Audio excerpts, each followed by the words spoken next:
aad idinkuna ka dhawaajiseen annaguna aanu ka yeelanay kalfadhi qaabkii loo xallin lahaa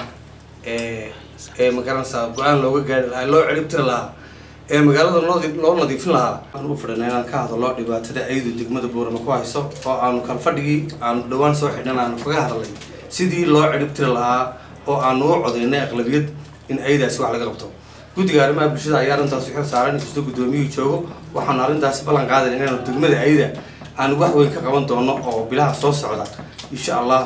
aan u hawlgeli doono oo ay isbedeli doonto dhibaatada awda hadda kadib aad ka raysan doontaan yaan kaga wada hadalnay ayda iyo dhibaatadooda iyo sidii wax looga qaban lahaa waxaana loo xirsaaray 3 xildhibaan oo aan ka mid ahay aniga oo Abi Bakar Faarax Cabdilaahi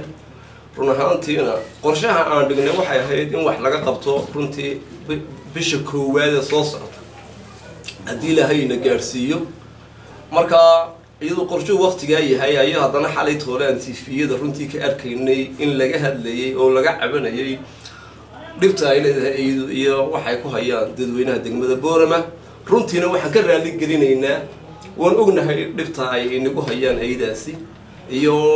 dhibaatooyinka ay leeyihiin oo dhanba waan la soconaayo de magaalada baan joognaa waxaan leenahay runtii bilaha soo socda insha Allah hadii lahayna wax badan ma ka qaban doonaa ayda kulley waa sida xildhibaanadu ka dhawaajeen wax inoo kala qarsoon ma jiro magaaladeena aydu mushkilada ay ku hayso weeygi ama qof bay cunaan ama laba cunaan dad badan bay ku dhibaateeyeen magaalada waan ognahay oo te ku dhibaateynayaan baan qayb ka nahay anagu haddaan xildhibaanadii golaha deegaanka wayna noo muuqataa maalin walba dhibaatada tahay haddana dee waqti roobaadkii baa lagu jiray waqtigii hore oo dee lama sumeyn karayn ayda oo haddii hal la sumeeyo la yidhahdana dhibteeda ay leedahay oo dhibaatada suntu keenayso iyo dhibaatada ay uu keenayo ma kala laadlaadaan runtii waxayna u baahan tahay in mas'uuliyad culus in suntii la helo labadii bilood oo dambeeyay ka xiraadina suntii la helo wadii laga helayo waddankeena ma taalo Ethiopia aan wax ka laga dooni lahaana inteedii badan de waxa adag in de qof shaqi baa laga iibiyo dawlad mooyaane suntii ugu dambeysay waqtigii magaalada Boorama la sameynayna de waxay nagu caawisay Djibouti oo xukuumadda dawladda Djibouti bay ahayd oo maayarkii hore Cabdi Shida Biliye baa ugu dambeeyay ay la sameeyay hal la maanta hadii la yiraahdo xabad lagu laayo la yiraahdana way ka sii dhibaato badnaanaysaa oo de aydii iyo dadkii waa kuwa baabuurtani bay ku wada hoos jiraan oo xabadna lagu malayn karay annagu ka golo deegaan ahaan qorshaan ka soo saarnay marka miisaaniyad baan u sameynay sidii ayda wax looga qaban lahaa oo aan ugu darnay sanadka cusub maadaama roobkii waqtigii jilaalkii aan galay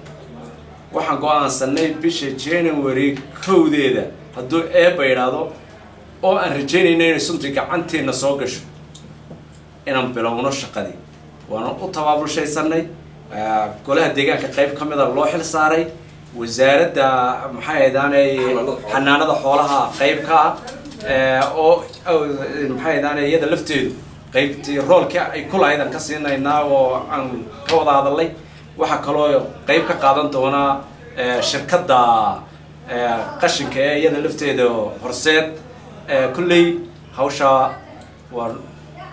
dabajiiftu dhibaato ay nagu haysaa awr rag uun bay ahaayeen gabdhaha ku biiray xataa qaar baa shalay jeelkan soo marnay waxaan tagnay saldhigyada meel walba waan soo marnay iyadoo ay joogaan guddidii baarlamaanka ee arrimaha gudaha runtii yacni aad mushkiladda magaaladeena haysatahay dee mid yar ma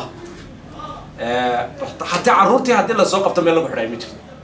waa la ururin lahaa waa laga ururin lahaa magaaladii halkee lagu xidhaya halkee wax laga siinaya xataa way bateen iyadoo kolka hore rag horeed maanta gabdhiheen ayaa ku biiray wax meel kale inooga yimid meena waa u badkeennii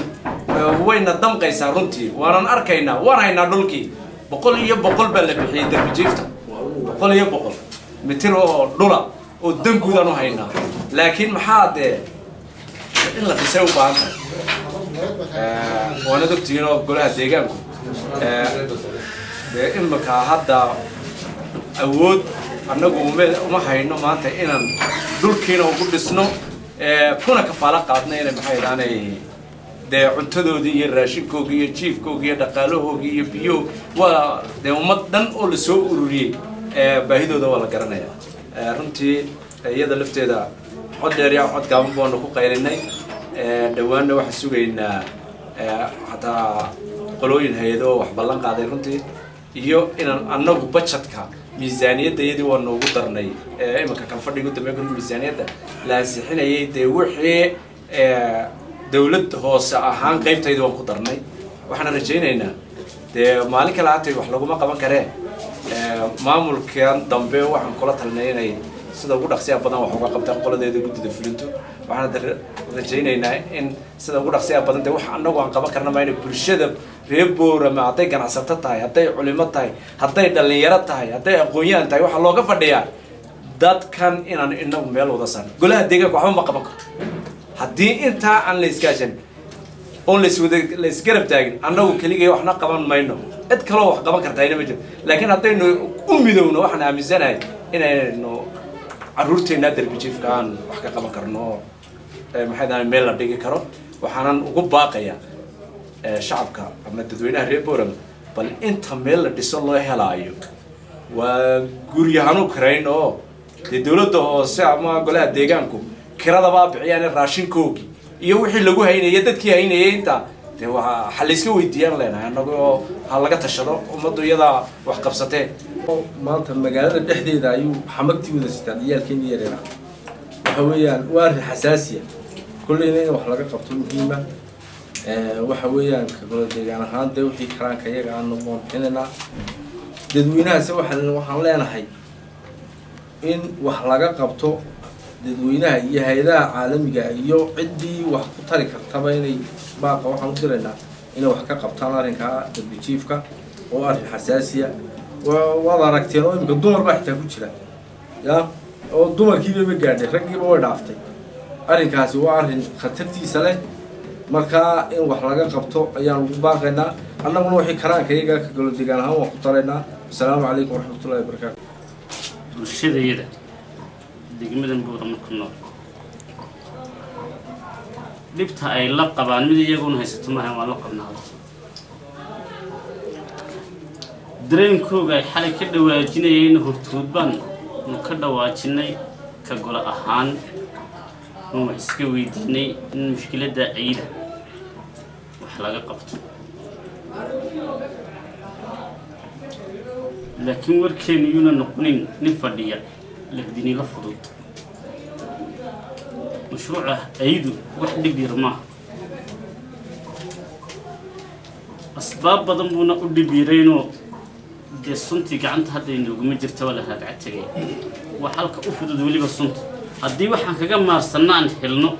oo hay-adaha aan ka helno caalamiga weliba no hawshaa kala la qaadan haddii taa kale aan si degdega u weynana suntii meelaan ka keennaba waa la keeni suntuna way dhib badan tahay maaha wax sidaa markaa la yidhahdee dee ummad baa ku nool waddanka inaga hooseysa